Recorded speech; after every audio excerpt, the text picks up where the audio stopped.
Bonjour à tous.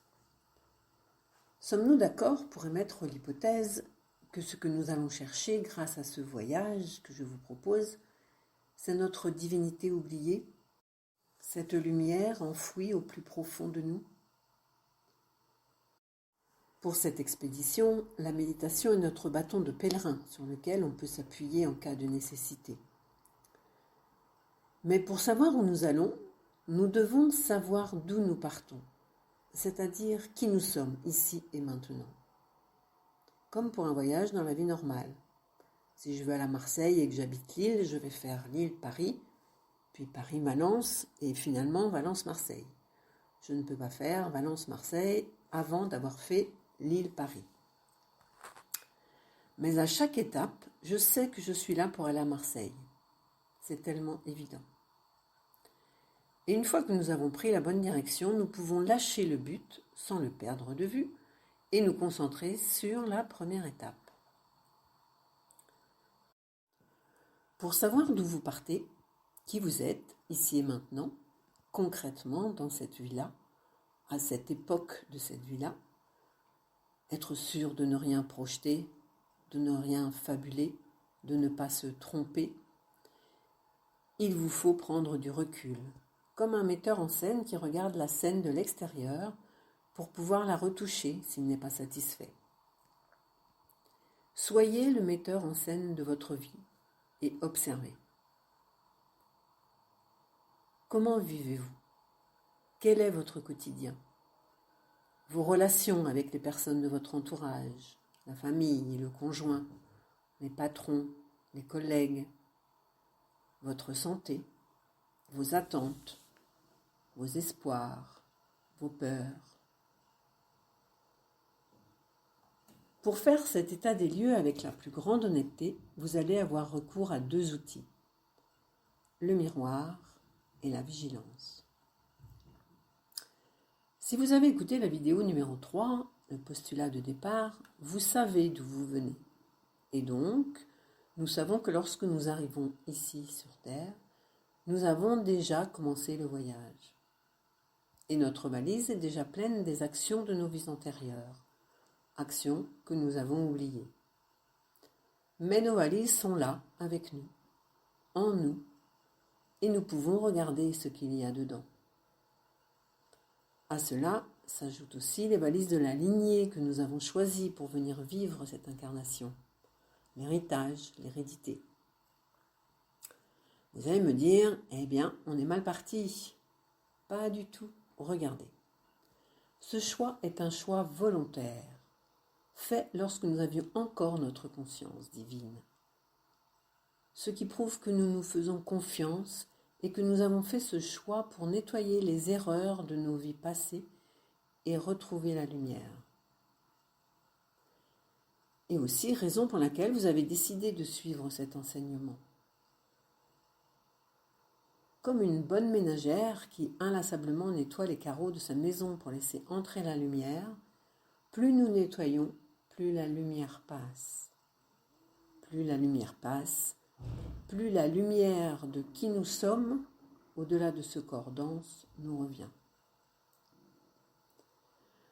Donc revenons à nos outils qui, dans ce monde concret, vont nous permettre ce nettoyage.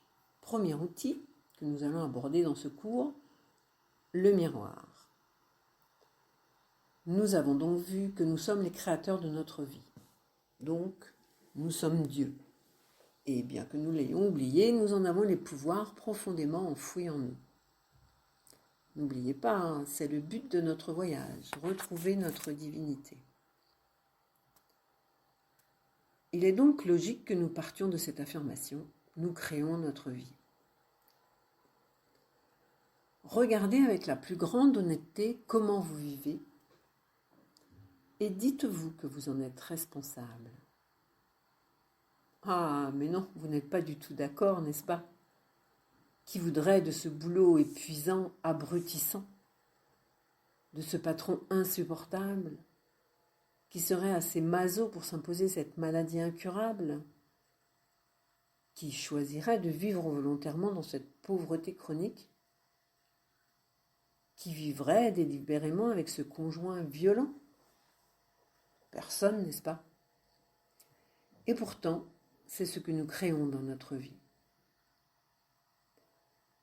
Pourquoi, me demanderez-vous? C'est le moyen que nous avons choisi pour nous permettre d'aller voir en nous ce qu'il y a à nettoyer.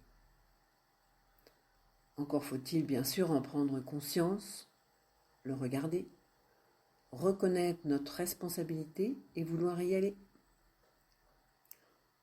Autrement, quel sens voudriez-vous donner à cette souffrance?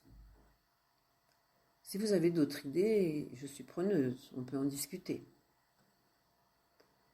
Et plus cela paraît dur et insupportable, et plus il y a à nettoyer, à clarifier, à aimer. Quand vous vous regardez dans un miroir, qui voyez-vous? Vous? Personne d'autre? Ni le voisin, ni votre coach, ni votre mère. Non, vous. J'ai une cliente l'autre jour qui me disait « J'en ai marre de voir toujours la même tête dans le miroir le matin.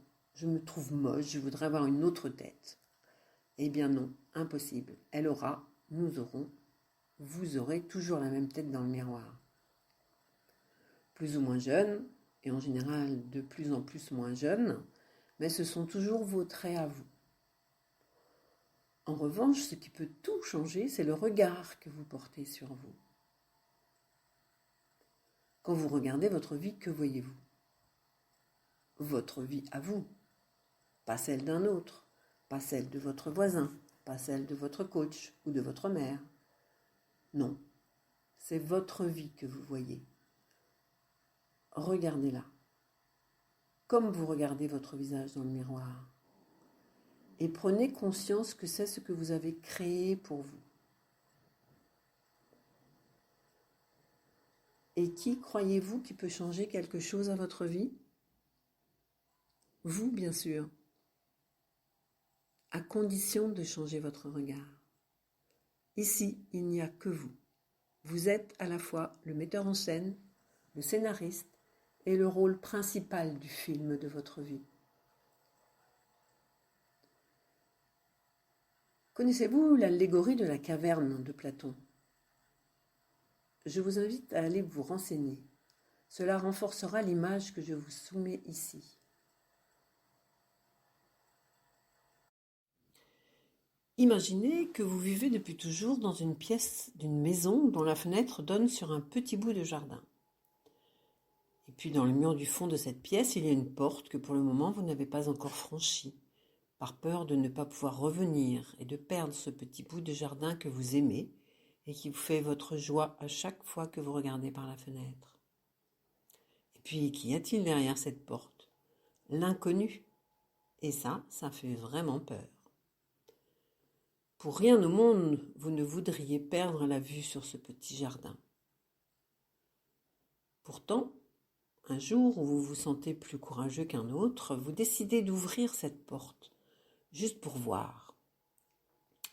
Et là, waouh, vous vous apercevez au travers des grandes baies de la salle que ce petit bout de jardin est en fait une infime partie d'un grand verger verdoyant. Osons passer la porte qui mène à un autre point de vue. Nous sommes responsables du regard que nous portons sur nous-mêmes, sur notre vie. Personnellement, ma vie m'en apprend tous les jours sur moi. Et je vais vous donner un exemple. Tous les exemples que je vous donne sont vécus par moi en général. Alors, je regarde ma place dans ma famille. Je tiens la 2e place dans une fratrie de 4. Née 18 mois après l'aîné, ma mère n'avait qu'une envie, que je ne sois pas là, que je n'existe pas. Et comme je la comprends. Enfin, maintenant je la comprends. Épuisée, elle avait envie d'autre chose que de retomber enceinte 9 mois après la première.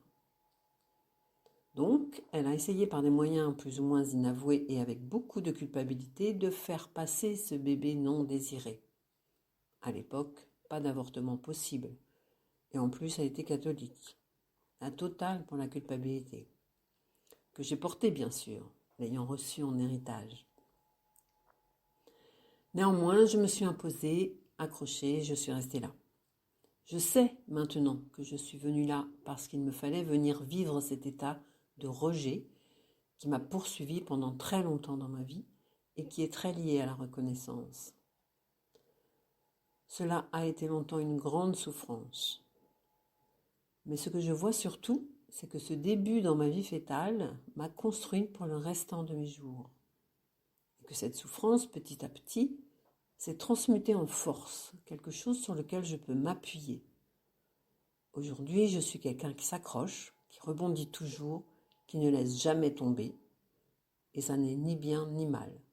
C'est juste ma façon de fonctionner. Et cela m'a mené jusqu'ici. Et je peux compter là-dessus pour plein de choses dans ma vie. Voilà ce que m'a appris le regard que je porte sur ma vie. Ce que me renvoie le miroir de ma vie. Et ce qui m'a permis de nettoyer et d'avancer. La prochaine fois, nous verrons une autre forme de miroir. L'autre. Notre conjoint est un excellent miroir. Nos enfants, nos parents, nos collègues, la vendeuse du supermarché, le con de service, ou que nous jugeons tel. À chaque instant de notre existence, la vie nous tend un miroir dans lequel nous pouvons nous reconnaître, nous aimer, ou au contraire nous déplaire, nous donnant ainsi l'occasion de changer. Je vous souhaite une lumineuse journée et je vous dis à bientôt.